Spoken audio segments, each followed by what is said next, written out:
Olá a todos, esse é o vídeo da nossa primeira aula que se chama Introdução à Arqueologia.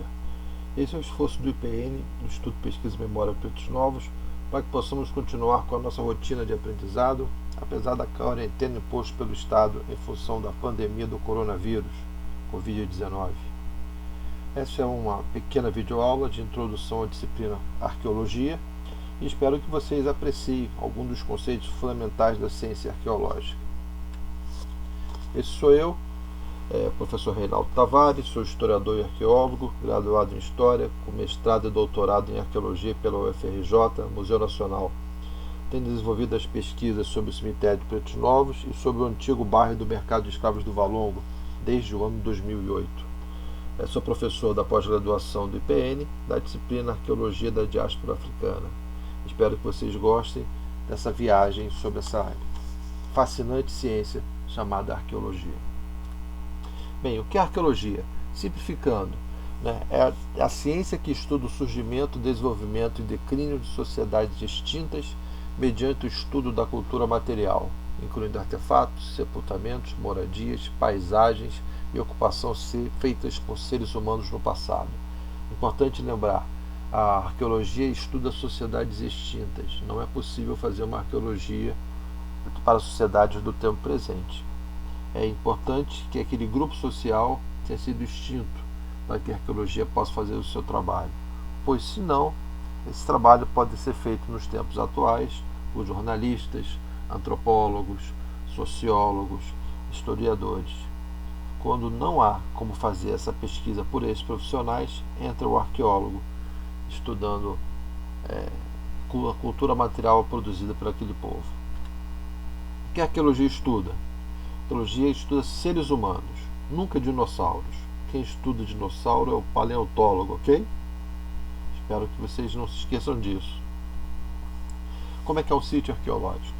O sítio arqueológico é um espaço onde o arqueólogo vai se debruçar para pesquisar sobre aquela sociedade. Ela pode estar enterrada ou pode estar à vista de todos. Quando está enterrada, chamamos de arqueologia underground.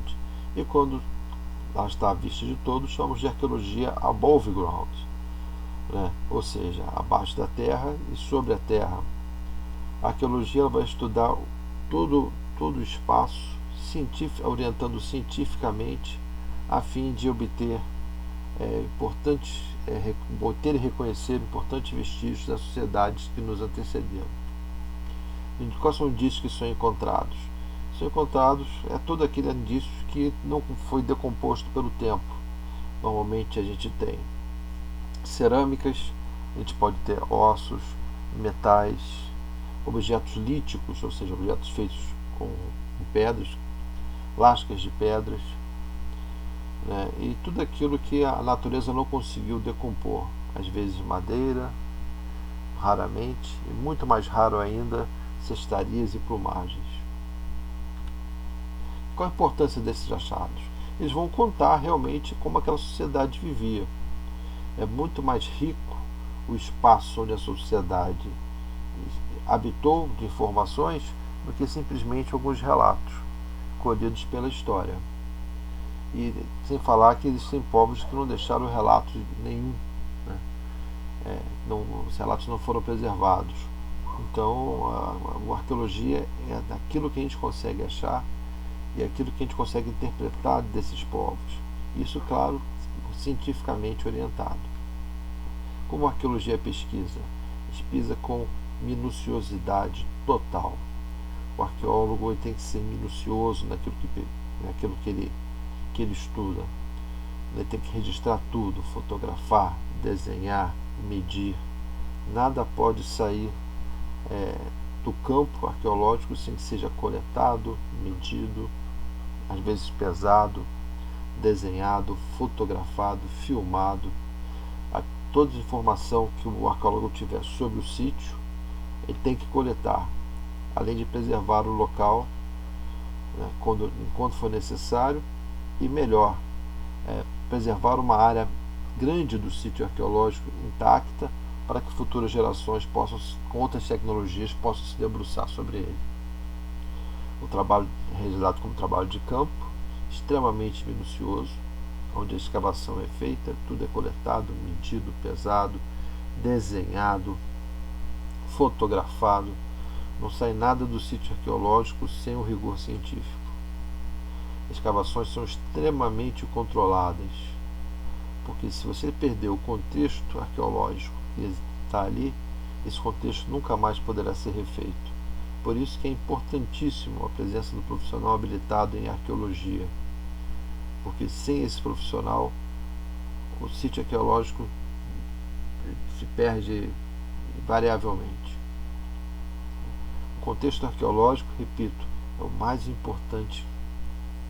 Não importa eu ter um crânio, eu ter os ossos, se eu não tiver o contexto arqueológico onde esse corpo foi achado, no nosso exemplo. O contexto é muito mais importante do que o próprio artefato, do que os próprios ossos, ou do que as informações que vão ser tiradas depois no laboratório. O trabalho de laboratório de gabinete é a segunda etapa da pesquisa arqueológica. Uma vez que o trabalho sai do campo com todas as informações, ele vai para o gabinete para ser interpretado, ser curado, né? A curadoria vai ser feita de todo o material, vai ser tudo remontado tecnicamente e analisado tecnicamente para que se possa extrair o máximo das informações necessárias sobre o grupo humano que vivia naquele local. Como tudo começou? Começa na arqueologia clássica, arqueologia que vai tratar basicamente do Oriente Médio, da Europa e das grandes civilizações, a partir das civilizações mesopotâmias até a Europa do início da ocupação romana. Okay? E isso aí vai ser o clássico da arqueologia, vai ser onde pesquisas famosas foram feitas, e é claro que ela tinha no início, ela vai ter outra vertente, ela não vai ter uma vertente tão científica, ela vai ser formada por busca por tesouros, colecionismos e para a formação de gabinetes de curiosidades. A necessidade de um projeto científico apurado só se deu no século XX, quando realmente a ciência como um todo tomou forma e realmente viu-se que mais importante do que os artefatos são as informações sobre o grupo humano que ele habitou naquele local. A egiptomania, ela deu um impulso enorme na arqueologia, e temos aí o Howard Carter, debruçado aí sobre o sarcófago de Tutankhamon, foto tão conhecida por todos. A arqueologia pode ser feita de forma subaquática também, sem problema nenhum, onde a técnica arqueológica ela vai ser empregada inclusive embaixo d'água. A gente consegue na arqueologia observar não somente os artefatos, mas também as pinturas rupestres feitas pelos homens que nos antecederam no mundo. Temos ainda, no caso do Brasil, os grandes sambaquis, que são para nós análogos às nossas pirâmides, porque enquanto no Egito estava construindo pirâmides, aqui no Brasil tinha um grupo humano no litoral brasileiro construindo grandes montículos, montes de terras, junto com material malacológico, ou seja, com conchas, com material faunístico, onde eles enterravam seus mortos e marcavam o seu local de moradia. O sambaqui, ele é um artefato, ele é uma obra do ser humano. O ser humano fez, ele não é natural. Esses sambaquis na pré-história do litoral brasileiro, eles são realmente obras intencionais feitas pelo próprio ser humano e deixaram grandes registros aqui no litoral brasileiro. Vestígios que a gente encontra mais abundantes são vestígios líticos da nossa pré-história, inclusive os mais famosos são as pontas de projétil. Também a gente encontra adornos, ferramentas, ossos, lascas de pedra, na verdade, que são grandes raspadores, facas, perfuradores. São ferramentas realmente feitas com pedra.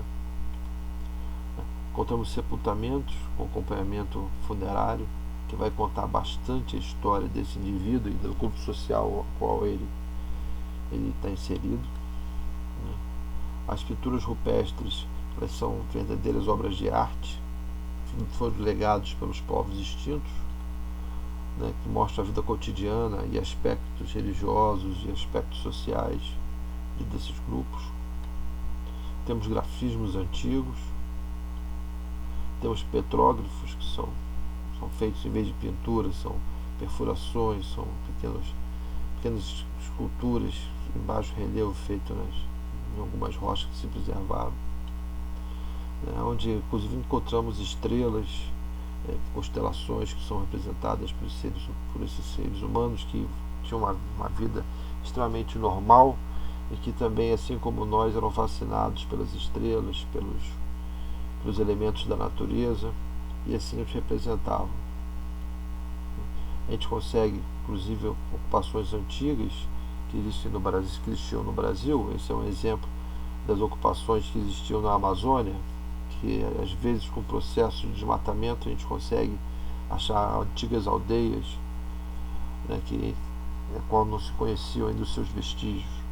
Então a ocupação no Brasil é extremamente antiga, cerca de 8.000 anos o Brasil já estava densamente ocupado, território que a gente chama de Brasil hoje, né, e muito pouca coisa ainda se conhece sobre os povos que viviam aqui antes mesmo da chegada dos europeus.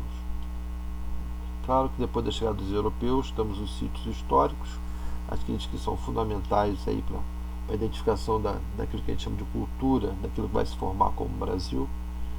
Os sítios históricos, eles são presentes a partir do momento que os europeus chegam, né, nas Américas, e dentro dos sítios históricos vamos identificar na próxima aula, vamos trabalhar na próxima aula com uma arqueologia diferente, uma arqueologia histórica, e dentro dela uma subdisciplina chamada arqueologia da diáspora africana. No caso, no Rio de Janeiro, temos o exemplo do Cais do Valongo, né? Apesar de ser um sítio que foi escavado e que, na verdade, ele é um conjunto arquitetônico formado pelo Cais da Imperatriz e remanescente daquilo que seria a área do terceiro Cais do Valongo, e provavelmente, mas com certeza ele marca ali a área que foi utilizada como porto, pequeno porto de negócios no mercado de escravos do Rio de Janeiro. Por isso a sua importância tão vigorosa para a arqueologia da diáspora africana. Ok? Muito obrigado. Essa foi a nossa primeira aula. E próxima aula a gente vai falar diretamente sobre a arqueologia da diáspora africana. Lembrando que o IPN continua no seu trabalho de resistência. Fique em casa durante esse período de coronavírus, da quarentena, e até a próxima.